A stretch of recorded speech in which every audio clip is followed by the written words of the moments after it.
Old celebrity mansion in Beverly Hills or this modern family house?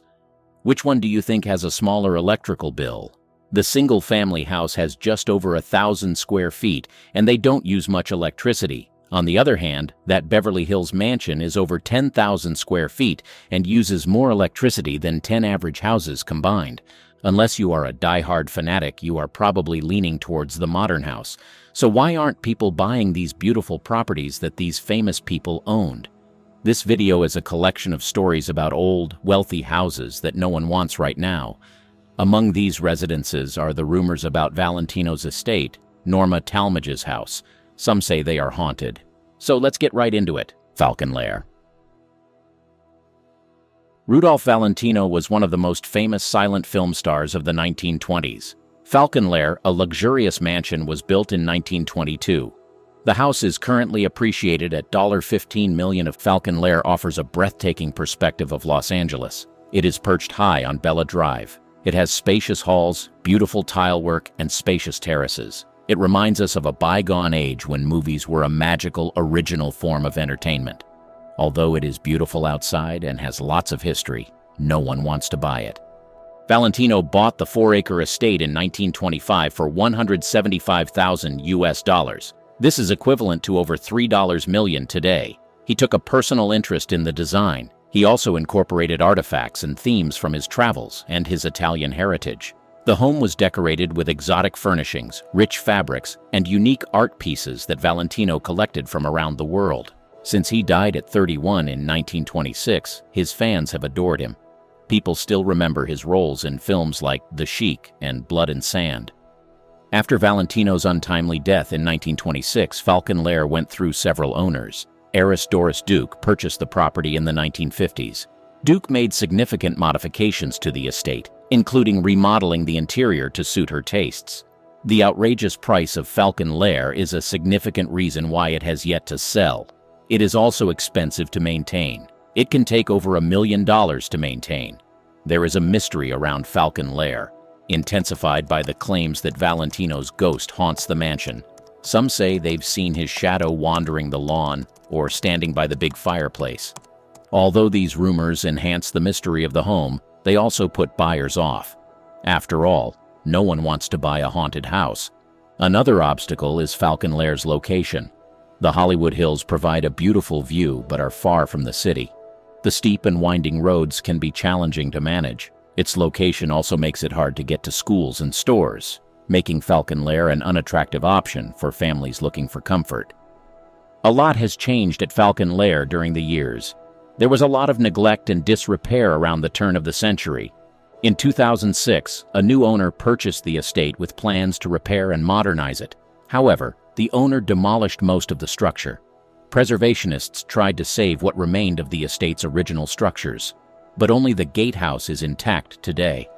There is more than one spooky mansion in Hollywood. There is also the Lon Chaney estate. Lon Chaney Real Estate. Many people remember Lon Chaney as the man of 1,000 faces. He captivated audiences with his mastery of makeup and transition. His house, which belonged to the 1920s, was as unique as his characters. Lon, whose life on camera revolved around transforming, felt at home in this home. He designed it with seclusion and privacy in mind.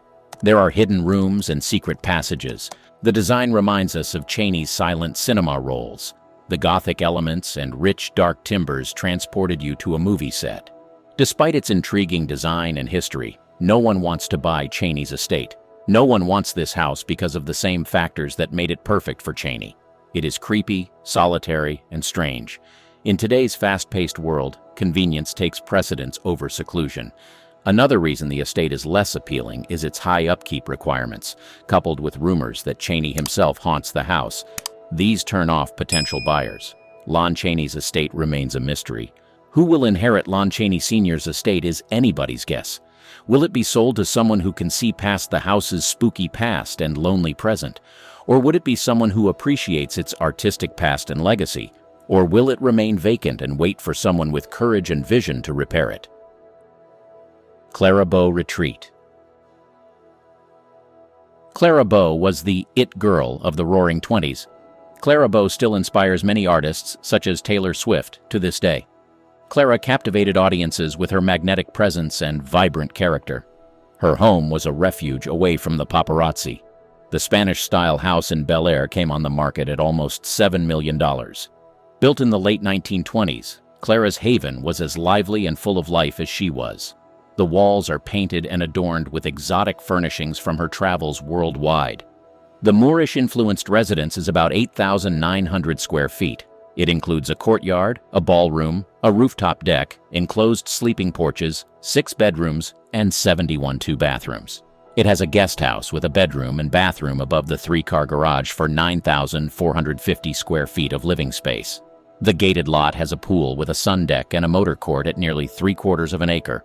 When talkies started, Roaring Twenties and Clara Bow's celebrity waned. Her once glimmering retreat began to mirror her dwindling profession. Her vibrant walls have faded, and then she left the house. The It Girl's mansion has had trouble selling due to its out-of-the-way location. It is in a section of Beverly Hills that is considered too secluded for modern tastes. The owners need to spend a lot of money updating the house. Still, no one wants to spend millions on bringing such a historic property up to modern standards. The house might even be haunted. People who visited or worked there claim to have heard 1920s jazz playing. Some have even seen a dancing shadow reminiscent of Clara from long ago. Although these stories are interesting, they give buyers more reasons not to buy the house. Who will end up with these hidden riches is a mystery. Who will buy it for its historical significance and bring it to life? Or will it remain hidden? Would it be a relic from the bygone era that disappears from our collective memory? Only time will tell. Fatty Arbuckle Beach Bungalow. Fans all across the globe loved Fatty Arbuckle, and his films were successful. He was a big guy with an even bigger personality. His home was a beach bungalow from the 1920s. He lived there and hosted extravagant parties. Many famous people and movie stars of the time couldn't get enough of his beach bungalow. The home was a perfect embodiment of beach life. It boasts a vast terrace that looks out over the water. The rooms are decorated in cheerful hues, and expansive windows let in the sea breeze. But the joy was short-lived. A controversy that rocked Hollywood in the early 1920s made his career and legacy a dark period. Like Arbuckle's career, the oceanfront bungalow fell into disrepair following the scandal. The once bustling house became silent over the years. There were no more parties, only the muted echoes of the joyous gatherings it had once played. Today, many passers-by fail to recognize the bungalow for what it was. First, the mansion is still haunted by the scandal involving Arbuckle. Although much time has passed, people still fear purchasing the property. The ghosts of what happened there seem to make it unappealing to buyers. Living in a neighborhood with a checkered history makes many people think twice. At this point, you may be asking why someone hasn't bought this priceless piece of history. Both the causes and their complexity are intriguing. It may be labor-intensive to keep up a beachfront property. The constant battle against humidity and salty air necessitates regular upkeep and fixes. Such a demanding property might not appeal to someone looking for a simple modern house. Despite all these problems, Fatty Arbuckle's seaside home is stunning. It is not just a house, it is a time capsule housing the secrets of Hollywood's golden age. It holds tales of wealth, stardom, and the fleeting nature of fame. The home reminds us that triumph and tragedy are part of life's complexities. This beach cottage is still amid its uncertain destiny. Should it be restored to its former glory and utilized for parties, or should it stay deserted? We will lose the tales and mysteries the home has to offer. What happens next is anyone's guess. Every home has a history, and Arbuckle's bungalow is no exception. While some tales are happy and humorous, others include darkness and secrets. Which mysteries does the following mansion conceal? Be sure to look for further clues as we delve into Hollywood's past. With each discovery, we will uncover more mysteries. Gloria's Mansion.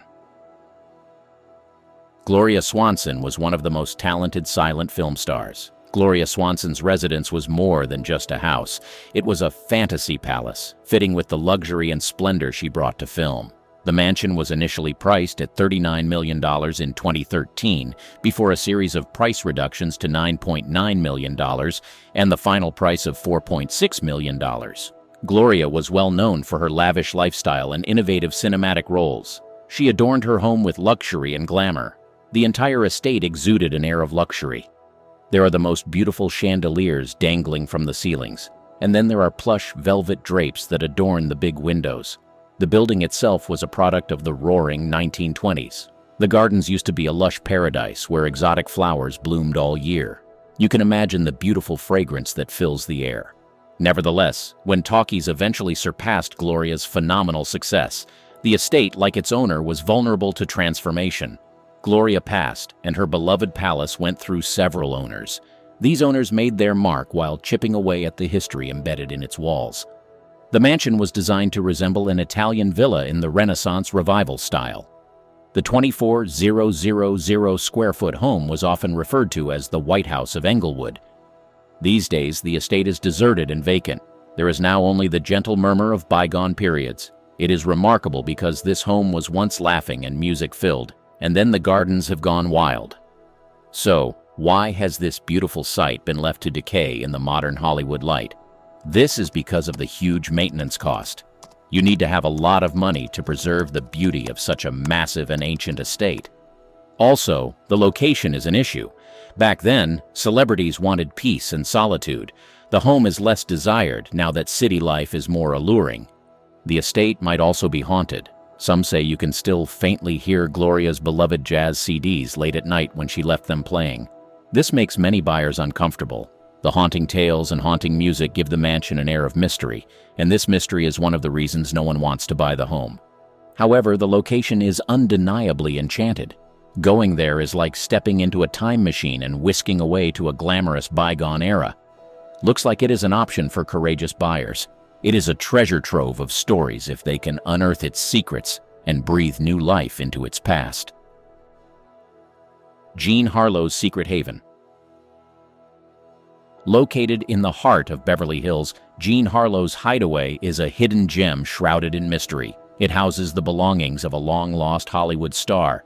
Jean was the original blonde bombshell. Jean Harlow's mesmerizing good looks and magnetic personality made her a movie star. During her peak, she relocated to a secluded Beverly Hills mansion, far from the prying eyes of paparazzi and adoring fans. She could escape the relentless demands of her public life at her castle, her home. The house was constructed in the charming old Hollywood style. It featured elegant, smooth curves and big windows that let in the golden California sunshine. The Art Deco furnishings and luxurious fabrics set the scene for an opera singer. Gina was known for her exquisite taste and graceful demeanor. Unfortunately, Jean Harlow's life was brutally cut short at the young age of 26. Following her passing, her beloved hideaway appeared to embody her spirit. The home was beautiful, yet melancholy, sparkling, yet serene. The grief surrounding Jean Harlow's legacy is one reason the hideaway hasn't found a new owner yet. It is almost as if Jean's spirit is still there. Prospective buyers sometimes report feeling a chill as they wander the rooms. It was as if the joy and sorrow that were a part of Jean's life were still there.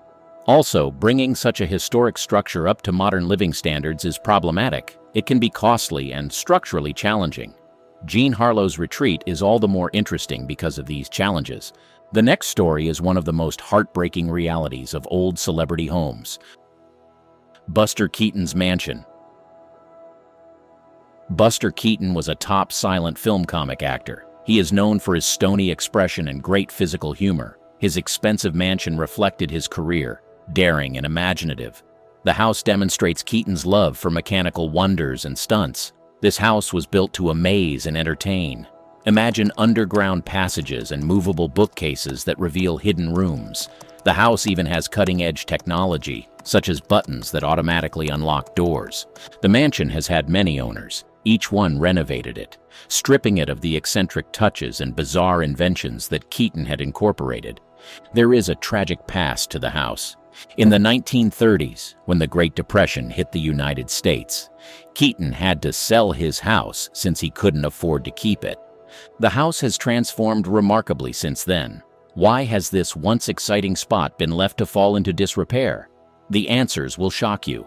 Because the mansion is huge and old, maintaining it is expensive and labor-intensive. Some people just aren't ready to spend money on a home that would require constant upkeep to be habitable. Another challenge is finding balance. Should they preserve its historical features or update it for modern living? Many people do not know about the mansion and its history, so there isn't as much incentive to turn the property into a museum or a tribute to Buster Keaton. If people knew about the mansion, it might keep its memory alive. Seeing so many of Keaton's houses demolished is tragic since they are works of art. Redevelopment and modernization are the root causes of the destruction of Keaton's home. Beverly Hills neighborhood, where Keaton Mansion is located, is a real estate asset. As the city became more modern and property values rose, older homes were demolished. Larger homes like Keaton's mansion were often considered impractical compared to newer ones.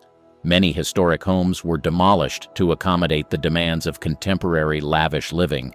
Keaton's mansion has decayed due to a lack of dedicated preservation efforts. Repairing and maintaining such old houses can be expensive. If a building is neglected, destroying it is more cost-effective than repair, especially when the land value is greater than the building's value. Without historical preservation legislation, it is considerably simpler to demolish a property legally. Whether Keaton's mansion was ever designated as a historical landmark is unclear. The legislation would have shielded it from alteration or demolition. But without such legislation, owners can do whatever they want with the property. The tale of Keaton's mansion's destruction is typical in areas like Beverly Hills. People want and will buy modern amenities compared to old ones. Also, the property market pressures sometimes outweigh the desire to preserve old buildings. It is sad, but this is the reality. Let's go to the next celebrity mansion that no one wants. Mary Pickford's estate. Mary Pickford is known as the Queen of the Movies. She owned Pickford during the early golden age of Hollywood, and as you guessed, Pickford is more than a house. The original Pickford was an 18-acre estate. It took 5 years to complete. It has ceiling frescoes, parquet flooring, wood-paneled halls of fine mahogany and bleached pine. The gold leaf and mirrored decorative niches all added to the authentic charm of Pickford. Mary Pickford was a force. She co-founded the Academy of Motion Picture Arts and Sciences and the film studio United Artists. Pickford is a tribute to her prominence. It was a palace where the Hollywood elite gathered, silent film was revered, and history was made. An invite to Pickford was such a big deal. It was like a royal call to the Hollywood court. Pulsating with the energy of today's top film directors, writers, and performers are picture rooms. Unfortunately, even the most stunning houses eventually fade into oblivion as the years pass. After Mary Pickford passed away in 1979, Pickford changed hands multiple times, with each new owner bringing their style to the once glorified film. Pickford was empty for several years after Pickford's death in 1979. Pickford was eventually sold to Los Angeles Lakers owner Jerry Buss, who continued to care for the home, updating and preserving much of its unique charm. In 1988, it was purchased by actress Pia Zadora and her husband Meshulam Riklis. They were planning renovations but ended up demolishing Pickford. All but the guest wing and part of the living room had been destroyed. Faced with harsh criticism from a nostalgic public, Zadora defended her family's actions, stating that the house was allegedly in a poor state of repair and was infested by termites. The real reason she demolished Pickford was not due to termite infestation, but because it was haunted by the laughing ghost. Like many ancient houses, Pickford required substantial investment and constant upkeep to preserve its original splendor. Keeping the estate in its original state became increasingly difficult for the owners as time passed. In addition, the property in Beverly Hills, where Pickford is located, is highly desirable and an alluring setting for innovative ideas and cutting-edge architecture. So while the memory of Mary Pickford's spectacular events may linger, Pickford has evolved to provide room for new perspectives. The stories of Pickford are reminiscent of scripts from bygone films. They are dramatic, comedic, and occasionally sad. The location makes one nostalgic for the heyday of Hollywood. In these corridors, who strode? So, which Hollywood A-listers had a dance party here? The Pickford tale remains captivating, even after all these alterations. Next, we will tell you the story of Norma Talmadge's mansion and why no one wants to buy it. Norma Talmadge Mansion.